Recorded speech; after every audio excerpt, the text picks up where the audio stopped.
चलो देखो, बुक है तुम्हारे पास?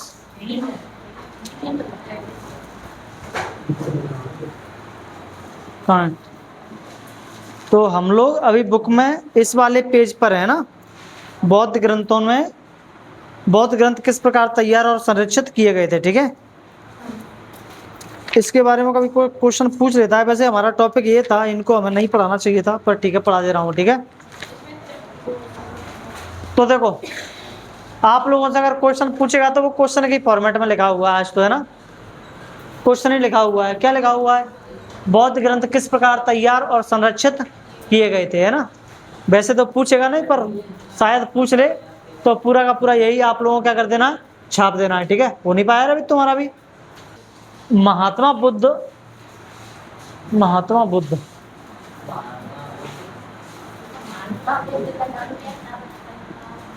महात्मा बुद्ध बुद्ध कैसे बने थे?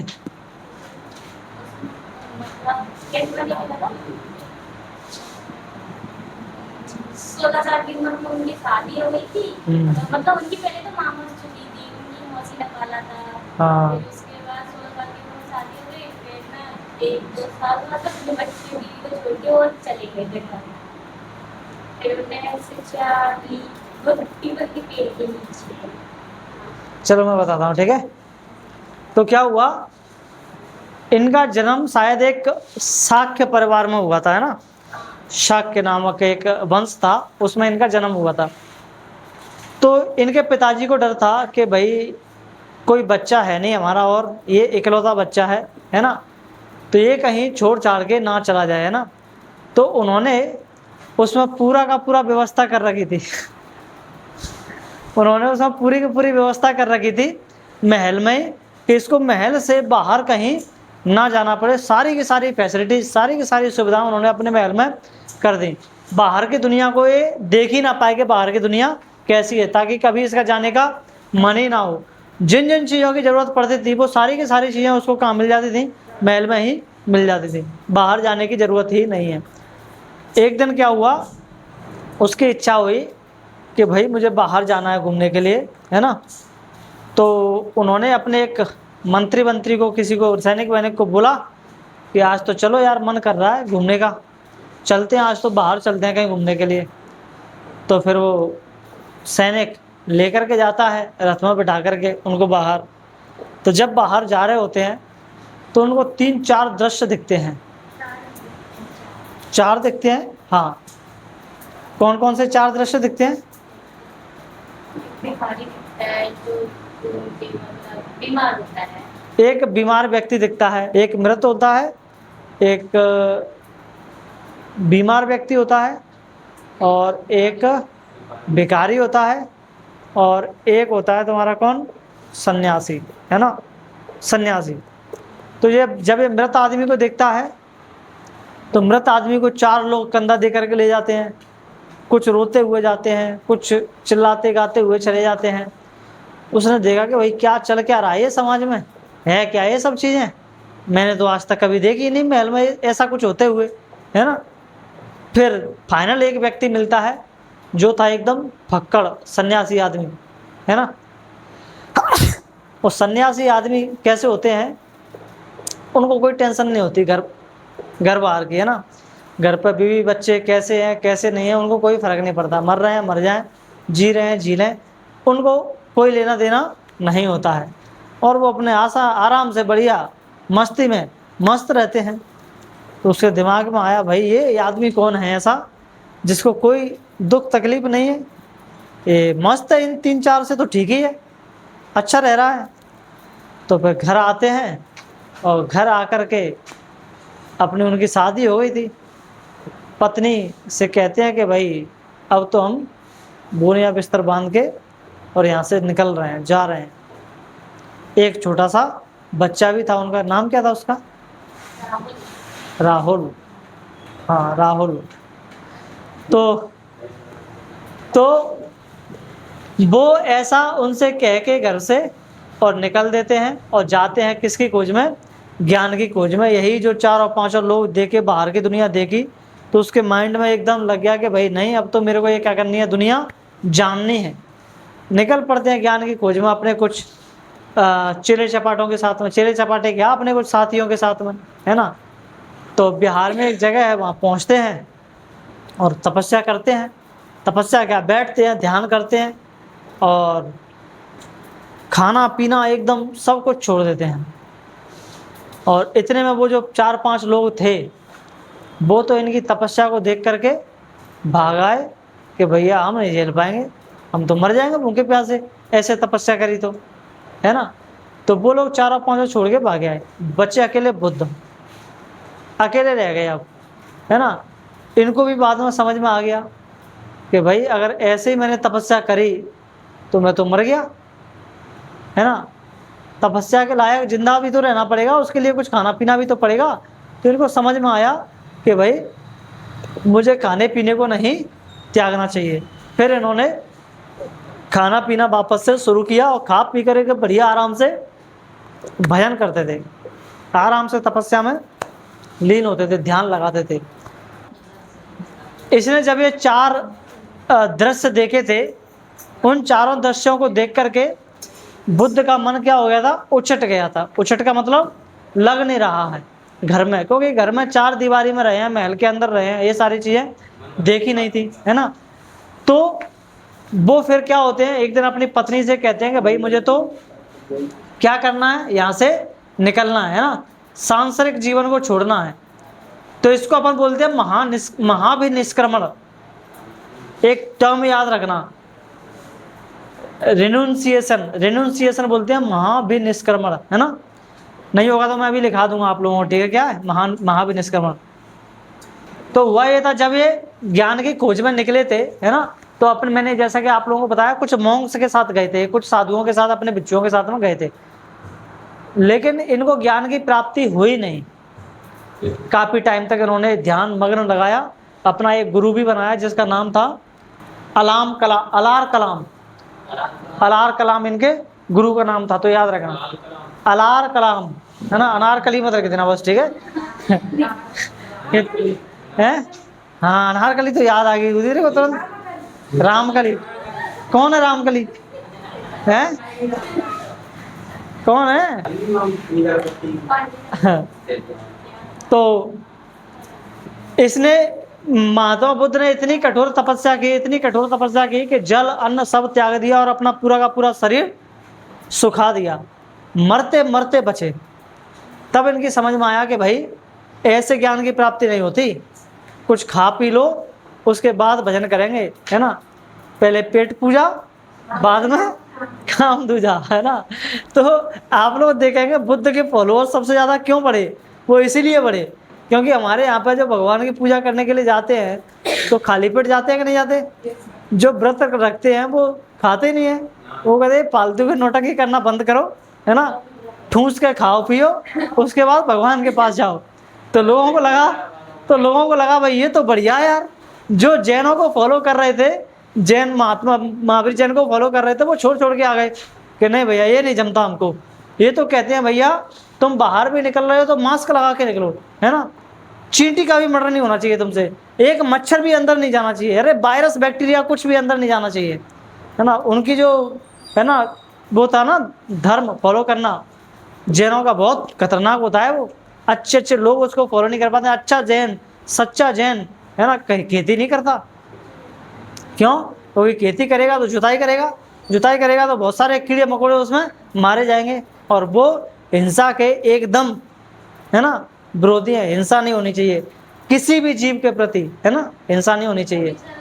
वो पत्थरों को भी सजीव समझते हैं, है ना। इसीलिए वो मूर्ति पूजा करते हैं। बुद्ध कहते हैं कौन की मूर्ति पूजा, कौन देवी देवता, है ना, कोई देवी देवता कोई मूर्ति नहीं होती। तो इसलिए बुद्ध को ज़्यादा फॉलो किया गया था लोगों के द्वारा, ना। फिर क्या हुआ, ये बोध गया में इनको ज्ञान की प्राप्ति हुई थी। कहाँ पर? बोध गया में। बिहार में एक जिला है बोध गया, है ना। बोधि वृक्ष के नीचे ज्ञान की प्राप्ति हुई थी, बोधि वृक्ष, ठीक है। इसीलिए उसका नाम पड़ गया क्या, बोध गया, उस बोधि वृक्ष की वजह से, है ना। बोधि ट्री, पीपल का पेड़ था जिसको बोधि ट्री कहते हैं। क्या कहते हैं? बोधि ट्री। और ऐसा माना जाता है कि वो बोधि ट्री आज भी बिहार में है। उन्होंने उस पीपल के पेड़ के नीचे बैठ करके और अपने आप से, है ना, वो किया, क्या बोलते हैं उसको, अपने आप से वादा किया, क्या बोलते हैं उसको इंग्लिश में, कमिटमेंट किया कि भाई जब तक मेरे को ज्ञान की प्राप्ति नहीं हो जाएगी तब तक मैं इस पेड़ के नीचे से हटूंगा नहीं, है ना। और कुछ ही समय बाद उनको क्या हो जाती है, ज्ञान की प्राप्ति हो जाती है, जिसको अपन कहते हैं निर्वाणा। क्या कहते हैं? निर्वाणा। घर को त्यागने को कहते हैं महाविनिष्क्रमण। अगर आप लोगों से पूछ ले महाविनिष्क्रमण क्या है, घर को त्यागना। अगर आप लोगों से पूछ ले निर्वाणा क्या है, तो आपको बताना है निर्वाणा का मतलब है ज्ञान की प्राप्ति। ठीक है, लिखो तो लिख लो इनको, है ना। चलो अभी लिखा दूंगा मैं, ठीक है, निर्वाणा और उसको, है ना, है। और जैसे ही इनको ज्ञान की प्राप्ति हुई, इनका बचपन का नाम क्या था? सिद्धार्थ। और सिद्धार्थ से बन गए ये कौन? बुद्ध। ठीक है, तो ज्ञान की प्राप्ति होने के बाद ये कौन बने थे? बुद्ध बने थे, है ना। पहले इनको बुद्ध नहीं कहा जाता था, है ना, पहले तो इनको क्या कहा जाता था? सिद्धार्थ कहा जाता था। और पहला इन्होंने अपना लेक्चर दिया था कहां पर? सारनाथ में, है ना। वही तो कह रहा हूँ, हाँ भूल रहा था मैं, कहां पर? सारनाथ में दिया था, है ना। उत्तर प्रदेश में वाराणसी के पास पड़ता है सारनाथ, है ना, वहां पर दिया था ये। ठीक है, इन्होंने जितने भी लेक्चर दिए, जितने भी इन्होंने ज्ञान बांटा लोगों को, दुनिया को, इन्होंने अपने ज्ञान को कभी लिखा नहीं, है ना। ये हमेशा क्या करते थे, जैसे मैं यहाँ पर बोल रहा हूँ, लेक्चर दे रहा हूँ, आपको पढ़ा रहा हूँ, वैसे वो लेक्चर देते थे। और इनके फॉलोअर्स जो थे वो क्या करते थे? सुनते थे और सुन के उसको याद रखते थे, है ना। लेकिन जब बुद्ध मर गए, है ना, अब बुद्ध को तो सारा ज्ञान था, उनको तो पता था लेक्चर कैसे देना है, क्या देना है, सब उनको याद था, है ना, क्या बोलना है क्या नहीं, क्योंकि ज्ञान का सोर्स ही बुद्ध था, बुद्ध थे। लेकिन उसके बाद जब वो मर गए तब वो ओरिजिनल ज्ञान कहाँ से आए जो बुद्ध दे रहे थे? तो फिर इनके जो फॉलोअर्स थे, चिले चपाटे थे, उन्होंने एक सभा बुलाई। और कहाँ पर सभा बुलाई थी? वैशाली में। कहाँ पर? वैशाली में। ठीक है, बिहार में पड़ता है ना वैशाली। और यहाँ पर सभा बुलाई गई और फैसला लिया गया कि हम बुद्ध की शिक्षाओं का क्या करेंगे? संकलन करेंगे। ठीक है, यानी कि उनको कंपाइलेशन करेंगे। ठीक है, उसके बाद उसका कंपाइलेशन किया गया त्रिपिटक में। त्रिपिटक नाम की एक बुक में इनकी शिक्षाओं का क्या किया गया? कंपाइलेशन किया गया। लेकिन त्रिपिटक के 3 भाग हैं। इस किताब के कितने भाग हैं? 3 भाग। ठीक है, कौन कौन से 3 भाग हैं? विनय पिटक, सुत्त पिटक, अभिधम्म पिटक। ठीक है, विनय पिटक में क्या है ना, जो भी इनके वो होते थे, जहाँ पर ये लोग रहते थे, क्या बोलते हैं उनको? बिहार, है ना, बिहार में रहते थे, है ना। वो बिहार राज्य नहीं, जिस जगह पे ये रहते थे उस जगह को बिहार कहते थे। एमपी में भी रह रहे हैं तो उसको बिहार ही बोलेंगे। ठीक है ना। तो बिहारों में ये रहते थे, वहाँ पर भिक्षु भिक्षुणी यानी कि जो मॉन्क्स थे वो भी आते थे। तो उनके लिए जो कड़े नियम कानून थे कि कौन इसमें आएगा बिहार में, कौन नहीं आएगा, वो आके क्या करेगा क्या नहीं करेगा, कैसे रहेगा कैसे नहीं रहेगा, सारे के सारे नियम कानून किस में थे? इस विनय पिटक में थे। ठीक है, तो ध्यान रखना, विनय पिटक में क्या थे? नियमों का संग्रह। किसके नियम? किसके लिए नियम? भिक्षु भिक्षुणियों के लिए, है ना, यानी कि मॉन्क्स के लिए। ठीक है, भिक्षुओं के लिए ऐसे लिख देना। ठीक है ना। भिक्खु यानी कि पुरुष और भिक्खुणी यानी कि महिला। ठीक है, पहले इनके उसमें बिहारों में महिलाओं को परमिशन नहीं थी आने की, है ना। लेकिन बाद में इनकी मौसी ने, पता नहीं किसने, है ना, रिक्वेस्ट की कि भाई मुझे तो ले लो। फिर उनको लिया तो फिर बाकी की महिलाओं को भी क्या दे दिया? परमिशन दे दी कि भाई चलो महिलाओं को भी हम मौका देंगे, हम अपने बिहारों में आने का, ज्ञान को सुनने का। लेकिन ये एक फेल्यूर साबित हुआ बुद्ध के लिए। ये सबसे बड़ी गलती कर दी उन्होंने, महिलाओं को एंट्री दे करके, है ना। हैं, अब सोचो पुरुषों के साथ महिलाएं रहेंगी तो क्यों क्या? जिसका डर था वही होगा वहाँ पर। और जब डर हुआ वो चीज़ें हुई, है ना, तो तो फिर सारा का सारा जो विहार थे वो क्या होने लगे, नष्ट होने लगे। तो सुत्त पिटक में क्या था, सुत्त पिटक में बुद्ध की मूल शिक्षाएं थी, यानी कोर टीचिंग्स, है ना, जो वो ज्ञान देते थे वो ज्ञान किसमें था, सुत्त पिटक में था। ठीक है, तो सा से शिक्षा याद कर लेना। ठीक है, सा से शिक्षा, है ना, तो मूल शिक्षाएं इसमें थी। अब धम्म पिटक, इसमें क्या थे, दार्शनिक विषय थे, यानी कि फिलोसॉफिकल मैटर्स थे। फिलोसॉफिकल मैटर्स जैसे भगवान होते हैं कि नहीं होते, है ना, होते हैं तो कितने होते हैं, आत्मा होती है कि नहीं होती, होती है तो कितनी बड़ी होती है, कितने ग्राम की होती है, कैसे दिखती है ना, वो, हाँ, वो सारी चीज़ें इसमें हुआ करते थे। ठीक है, इंसान का जन्म होता है, एक बार होता है कि 84 लाख बार होता है, कितनी बार होता है ना, जो कर्म वो करता है उसके कर्मों का फल उसको अभी मिलता है कि अगले जन्म में मिलता है, वो तो अगले जन्म को मानते ही नहीं थे, है ना। वो ऐसे इस तरह के क्वेश्चन किसमें थे, सारे के सारे अब धम्म पिटक में हुआ करते थे। ठीक है, फिर आगे श्रीलंका में बौद्ध इतिहास का लेखन, है ना, इनके इतिहास को श्रीलंका में भी क्या किया गया है, लिखा गया है, दीपवंश के नाम से और महावंश के नाम से, है ना। श्रीलंका में जो बुद्ध के फॉलोअर्स थे उनको दीपवंश और महावंश के नाम से जाना जाता था। दीपवंश, इसमें दीपवंश में क्या था, दीप का इतिहास था। दीप का मतलब श्रीलंका, श्रीलंका क्या है, एक द्वीप है, तो दीपवंश में किसका इतिहास था, श्रीलंका का इतिहास था। और महावंश में क्या था, महान इतिहास था, है ना, द ग्रेट क्रॉनिकल, है ना। इनमें बौद्ध धर्म का इतिहास और बुद्ध की जीवनियों को भी क्या किया गया था, लिखा गया था। ये तूने लिख लिया था कि नहीं लिखा था, ये तो लिख ले।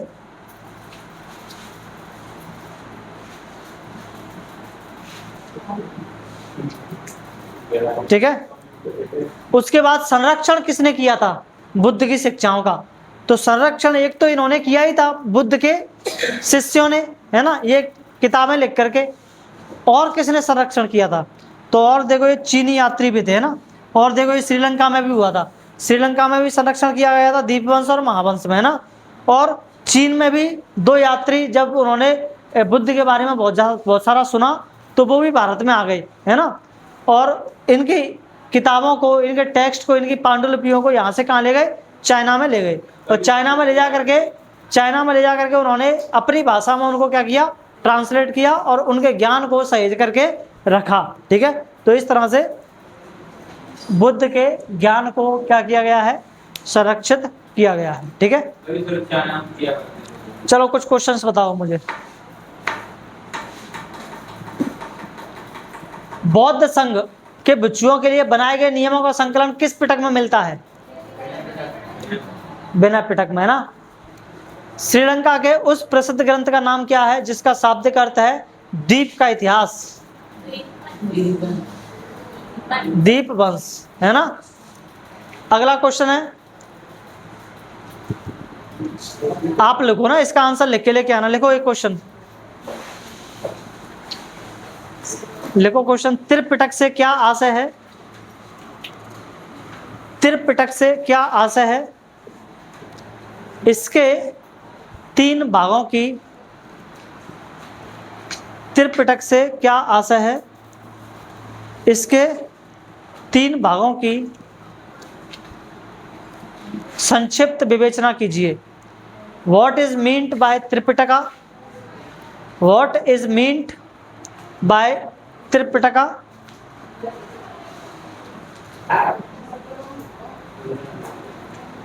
क्वेश्चन मार्क लगाना, आगे लिखना। Briefly discuss, briefly discuss, briefly, briefly, BRIEFLY, briefly discuss it's 3 parts.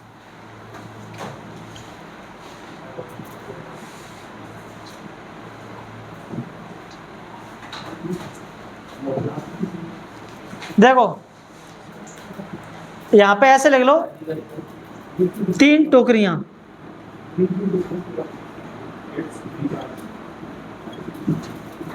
3 टोकरियां, ठीक है। तो अगर आप लोगों से पूछा जाए कि त्रिपिटक क्या है, तो आप लोग क्या बताओगे, बताना। त्रिपिटक का शाब्दिक अर्थ होता है 3 टोकरियां, है ना। इसमें क्या किया गया था, त्रिपिटक में बुद्ध की शिक्षाओं का संकलन किया गया था। इसके 3 भाग हैं, कौन कौन से? विनय पिटक आप बताना।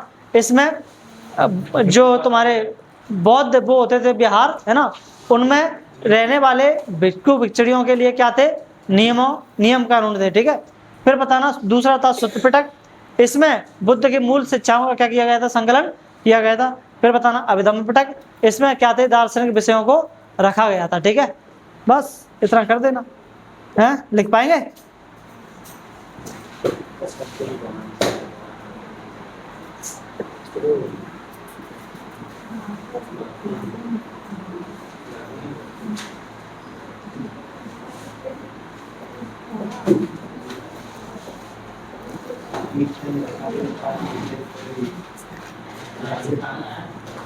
बताओ जरा, क्वेश्चंस बताओ कुछ और। सिद्धार्थ को किस नदी के तट पर और किस वृक्ष के नीचे ज्ञान की प्राप्ति हुई थी? और नदी कौन सी थी? नदी मैंने नहीं बताई, लेकिन आप लोग बताओ जरा, दिमाग लगा के, कौन सी नदी होगी बिहार में?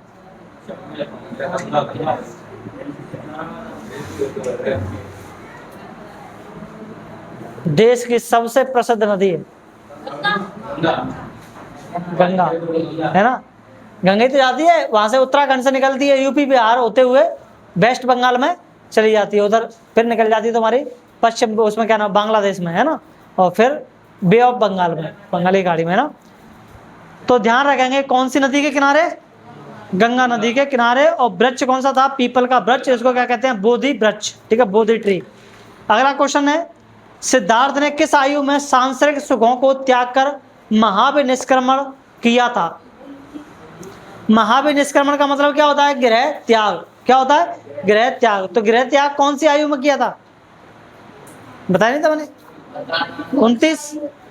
29 साल की उम्र में उन्होंने क्या कर दिया था? घर को छोड़ दिया था। और घर को छोड़ने को क्या कहते हैं? महाविनिष्क्रमण, ठीक है। अगला क्वेश्चन बताओ, उन 4 दृश्यों का उल्लेख कीजिए जिन्होंने राजकुमार सिद्धार्थ के जीवन की दिशा बदल दी थी और उन्हें संन्यास की ओर प्रेरित किया। बता पाएंगे इस पूरी कहानी को? एक वृद्ध व्यक्ति, है ना, एक बीमार व्यक्ति, एक मृत शरीर और एक सन्यासी। भिखारी नहीं था, है ना, नहीं कह रहे थे, वो गलती से कह दिया था, ठीक है। हाँ, उसको डिलीट कर दो मेमोरी से, है ना, भिखारी नहीं था, ठीक है। कौन था? एक बूढ़ा व्यक्ति, एक तुम्हारा क्या नाम, बीमार व्यक्ति, और एक सन्यासी और एक मृत व्यक्ति, ठीक है। इन 4 दृश्यों को उसने देखा था, है ना। हाँ,